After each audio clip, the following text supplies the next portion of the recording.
Thank you so much, Joe, and a huge thank you to all of the GIGF team for having me today, and really to the entirety of the Scottish independent games ecosystem, sector, whatever you want to call it. Your support has been amazing over the last 2 years and has been instrumental to pretty much everything I'm about to talk about in the next 20, 25 minutes. The impact of Scottish Games on some of these children in hostel has just been absolutely phenomenal. So I'm just going to take you guys back a couple of years. I don't know who in the room was kind of part of this in 2023. We had a Scottish Games sale on Steam. This is at the launch event at Barclays Eagle Labs, and we raised £66,000 in 2023 alone. I think around 13,000 of that was raised by the games sale. So a wee bit more about that at the end, because we might want to run it back given those numbers. But yeah, there was basically a huge fundraising drive by the Scottish Games industry and other areas like esports societies, streamers, and basically it was my job to kind of reach out to everyone and basically raise all of this money. And when we ended up with this amazing sum, we decided how best can we sort of invest that in the children's hostel, and the end result is basically what is now my job, which is the hostel gamer in residence. So my job is the only one of its kind in the UK. I think you have to go to Germany for like the next country that is kind of offering this. Basically, it's a gaming lead in the hostel where, as well as kind of fixing the Xboxes and sorting out the controllers and stuff when a kid mashes it off the wall, we offer one-to-one gaming sessions to help reduce isolation, reduce boredom, increase the kind of socialization. Kids in hostel, they're not really getting that interaction with their friends, their sports clubs, all the things that they hold really dear. And obviously now with social media, especially the older ones, there's that FOMO, right? Because they can look on Instagram stories and see all their friends outside of hostel having a great time. So that was the genesis of our Gamer in Residence program, and I'm lucky enough to have been that person for the last year. And now I'm going to tell you a wee bit more about how that's gone.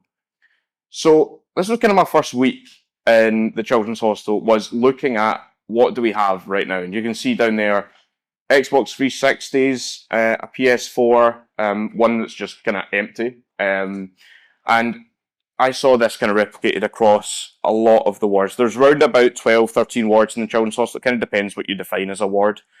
And most of them were working with this. And we said that has got to change. We've got to provide more for these children. And this is now what we have in most of the wards, thanks to the help of Scottish Indie Games. This is called a Rock and R, and the Rock and R is an organisation based in Wakefield, near Leeds. Jess in the middle here, and her dad Johnny run the Rock and R in memory of Jess's sister and Johnny's daughter Reese. He sadly passed away aged 13 in hospital and couldn't really game the way he wanted to. So they've carried on his legacy with these amazing gaming carts, which we now have one of these or something like it in every ward of the hospital. And Lauren on the right there is a member of the play team who I work with very closely. Lauren and the other members of the play team identify where the gamers are in the hostel, and then I go see them. I wasn't actually the first person to be able to game in hostel with the kids. This was actually Sam, one of our volunteers, who predates me by a couple months. And Sam has got a real big personality, really well known around the hospital now. She's off in summer break from university, but will be back in September. And this is a real quote from one of the families that Sam has interacted with very closely. I'm going to sprinkle a few of these throughout the presentation, so you're going to see every one of these is from a real family who has a child in hospital and has had an experience with the gaming service. So it was kind of Sam and I for like the first, I guess, 6 months of this, and we quickly realised that the Nintendo Switch is like the greatest invention ever. Purely because it doesn't need complicated Wi-Fi and updates and that are going to take you hours. The kids know all the characters on like the Nintendo IP, you know, Mario, Pokemon, Kirby. They know all these characters, and as well as just the portability of it as well. So you can see here, Sam's using it in a playroom here. I'm using it in one of the children's rooms while she gets used to her oxygen mask. this is just why this was kind of like the beginning of it all, and we sort of realised, well, there's real benefit to this, especially when you see that picture on the left. You know, that child could have been really distressed by this strange thing that's going on her face, right? But gaming helps calm down. So after a little while, we decided to go sort of public with what we're doing in the children's hospital, and we got STV News to come to the hospital. This is Ayan, and Ayan was a patient in the neurology ward of the hospital for a few months after a car accident that he was involved in. He lost the feeling in his left arm. And I can't really do the actions because I've got both of my hands full. But basically, the reporter came in to meet me and Ayan. I'd been gaming with him for a few months. And Ayan didn't realise the interview hadn't started yet. And he basically, as soon as the reporter walked in, pointed at me and goes, "You fixed my hand!" So it was really special being able to game with Ayan and actually have a bit of a physical benefit. Basically, using the left analog stick in Mario Kart, his trauma coordinator kept saying to me, like, this is actually helping his physical recovery. Mario Kart is a theme that we're going to touch on quite a lot. There is a lot of it going on in the hospital. So we had our big 15 minutes of fame, and I kind of thought, well, that would be it. But we ended up with far, far more than that. And I have Rach McPherson Cameron, formerly from Neon Hive, to thank for most of this. That on the left is a profile in the New York Times for kids. I don't even know what language that is. I think it's Swedish. So yeah, we kind of ended up a bit out there. But we then thought, well, how can we sort of develop this even further? And we started recruiting more volunteers. This is Sean. He has been with us since around, I think, November time. And he's got a real big smile. He's very well known in the hospital now.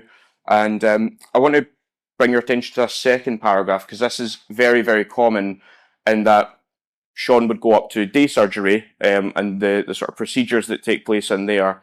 A lot of the children have to fast. They have to be not eating food for maybe 24 hours, maybe have to drink some yucky liquid to clean out their system. And Ollie's mind being very hungry and waiting for his procedure took his mind off it. So that's kind of one of the reasons why we really felt so strongly about this, is just the distraction element of it and being able to, pass the time a little bit quicker for some of these children. And again, we only have Scottish Independent Games to thank for that. This was our launch event for FC25, and it's one of the special activities we did, which kind of works with the arts and crafts sort of stuff that we do in the hostel, was our custom Ultimate Team cards here on the right. And on the left, we got Glasgow City Football Club to come in.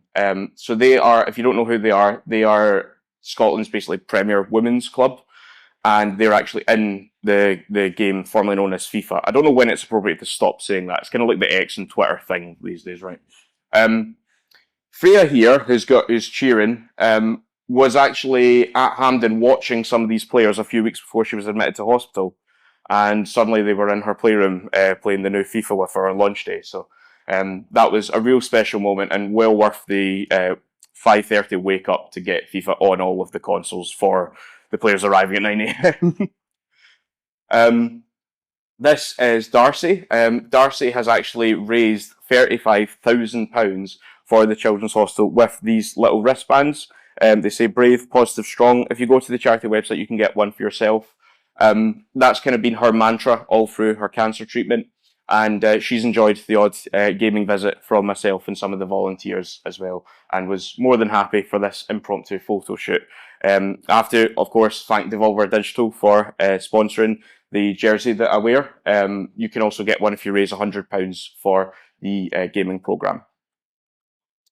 And in keeping with our wee fundraisers, this is Riley.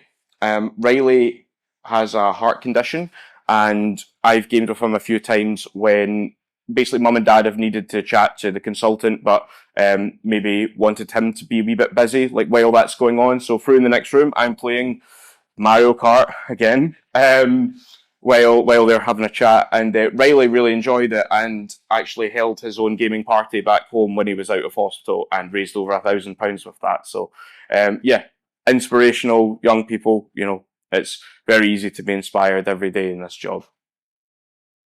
And this is Shoris. He kind of completes our quartet of gamers that we have right now in the hospital. Made my son smile for the first time since his stay started. Since his stay started in hospital. Hard to say that.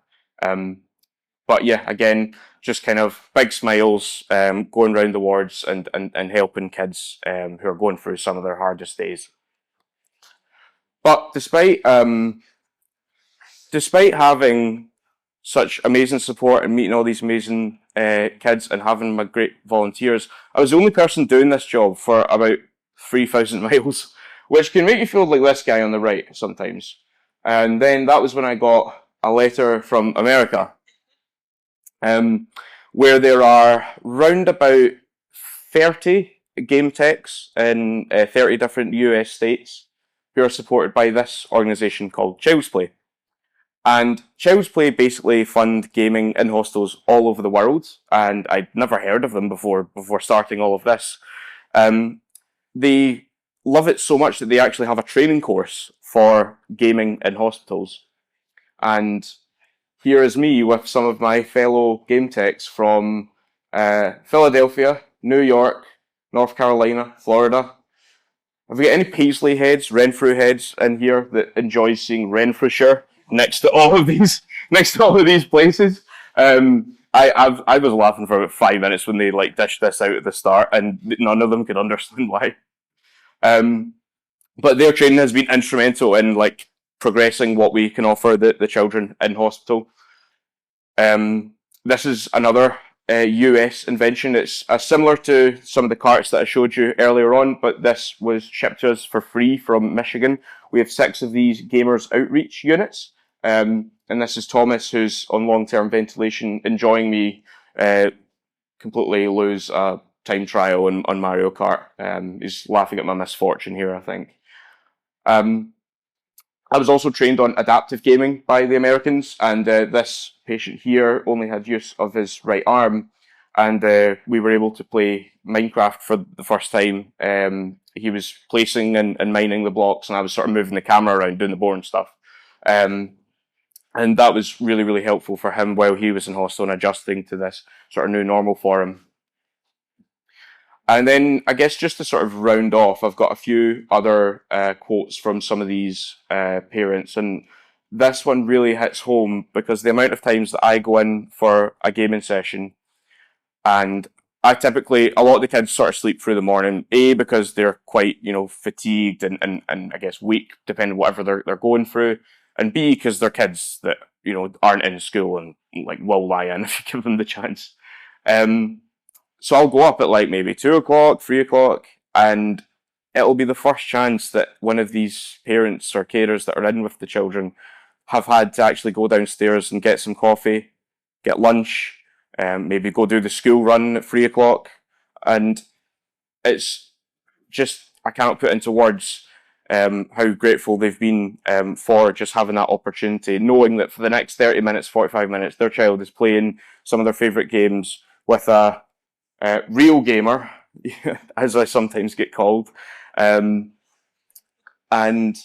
yeah, it's just incredibly valuable. And yeah, I just only have so many people in this building to thank for making all of this a reality for these children.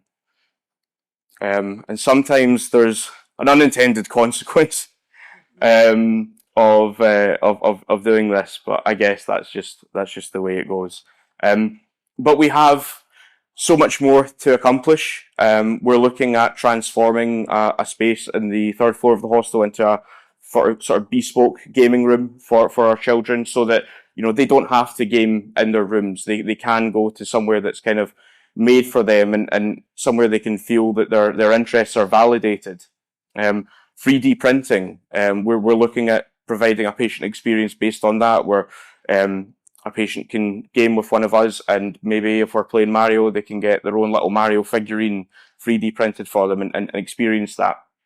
So there's a lot more to go until we can get this to the level that we can really be proud of. And I think I would also love to have volunteers in every single day, making sure that no child has to go without a play or two.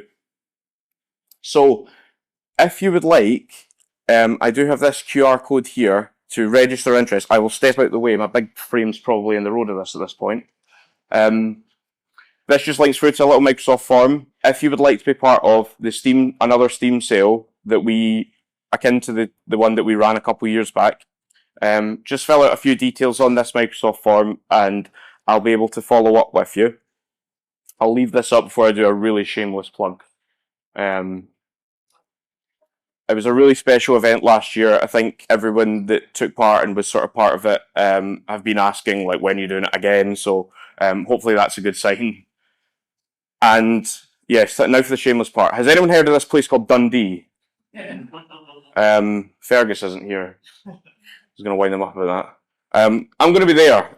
This is me at the Glasgow Kilt Walk, walking 23 miles for children in hospital. And I'm going to do Dundee shortly as well. So if anyone fancies just chucking a few quid in there, anything helps. That'll be greatly appreciated. I'll look this way so I don't get offended when no one's putting their cameras in the air.